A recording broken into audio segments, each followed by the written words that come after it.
Something dark in the library. Okay, so I want to start this off by saying something, plain and simple. This is not your run-of-the-mill unrealistic horror story, the kind of which is common lately, and which I, admittedly, much prefer to this story. There is no intense gore or huge scares. There is no vicious monster waiting to jump out and rip me to pieces. That I know of. This is a simple story of creeping dread and that most primal fear of mankind, the unknown. I work in a small northern town's public library, and have since high school, though not always in the same position. It's pretty much my dream job. Books, A+. Peace and quiet, A+. Not a lot to do at most times, B-. It gets boring sometimes. But essentially, it's a good job for a former, maybe, slacker who wants to work but doesn't want to work. The library is where the story takes place, in case you were wondering. It's also completely true, though I don't expect you to take my word for it. Most people say their stories are true.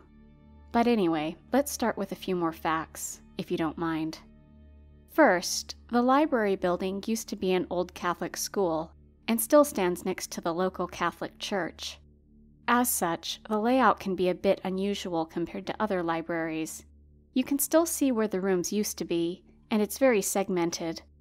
It's essentially a long rectangular space with rooms connected to one long hallway. Small, but nice. Through the front doors is the main hallway.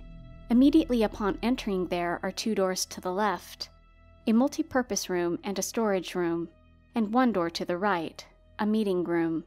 Just beyond that is the front desk on the right, which, from behind, does not have a view of either of the two entrances at the front and back. On the left side from the desk is a computer room, next to which is a children's section that can be seen from the computer room through a wall of windows, and vice versa. The entire rest of the right side of the building is the stacks, the bookshelves, and a small section at the very back with a table and a bench for teenagers. The left has bathrooms, men and women, and past that is a lounge area with a fireplace and couches. This all happened around Christmas time, so there were 2 large Christmas trees in the lounge as well. The biggest thing of relevance to this story is that there is a lot of glass. Windows, display cases, that sort of thing.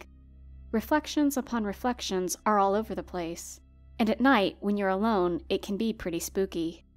Now, I want to say that I absolutely believe in ghosts or spirits or whatever. I've seen and heard too many things for it all to be false. In fact, a lot of my experiences were in the library. My coworker, who has also experienced similar things, insists that it's the ghost of the old nuns who used to run the Catholic school. It might be, for all I know. But all I can say is I've heard doors open and slam shut when nobody is around. Our doors close by themselves and require a handle to be turned to open, so it's not the wind either.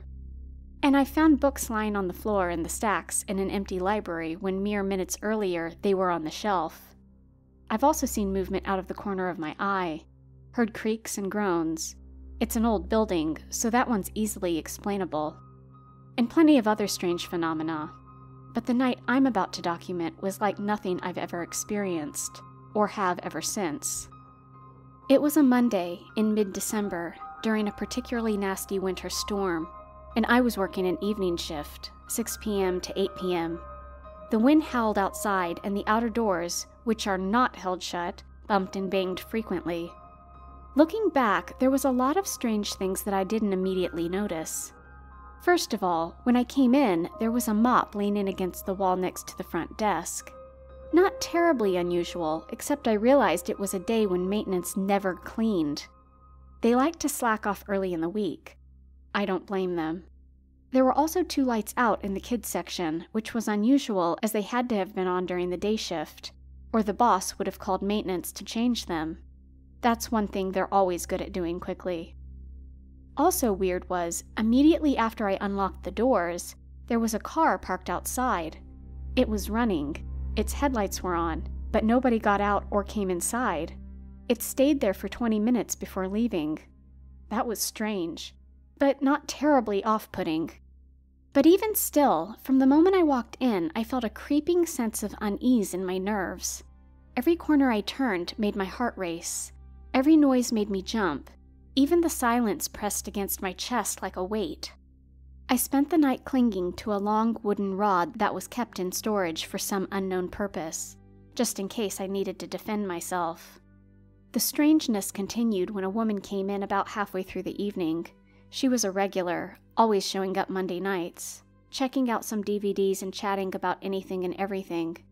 This night, however, she picked her movies quickly, checked them out, and left in a hurry, looking as if she were nervous or unsettled. This was when I began realizing something was truly wrong, because immediately after she left, the building's boiler kicked in and began roaring through the library louder than it ever had done before. It growled like some feral beast, shaking the books on their shelves, and then in less than 5 minutes, it stopped and the silence returned. But this time, the silence held something else, some lingering whisper of the angry boiler's roar. I began seeing movements just in my periphery, or in a reflection in the mini glass surfaces. There was never any detail or shape, just shadows and movement. The only thing I knew, it was slowly but steadily moving closer to me.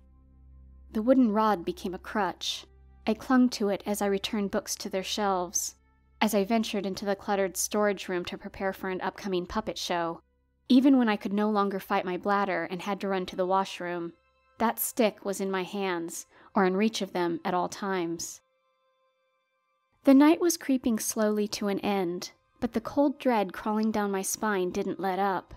This wasn't like the other ghostly encounters. There was never any fear, never any malice in those encounters. But in fact, there was rarely any evidence that something was happening until it did. But this, it was dark. It was oppressive. It felt evil, as dramatic as that sounds. Like some dark force had seeped into the walls and was trying to claw its way out. 8 p.m. came, and I locked up the doors and, very reluctantly, shut off the lights. I was shutting everything off in my office when it finally reached a crescendo. I reached for the radio to shut it off, and in the static that always buzzed when my hand got too close. I've got a metal rod in my wrist. It messes with the signal, I guess. I heard a voice. Quiet, raspy, and distinctly human and clearly English. It growled one word that made my blood run cold. "Run!"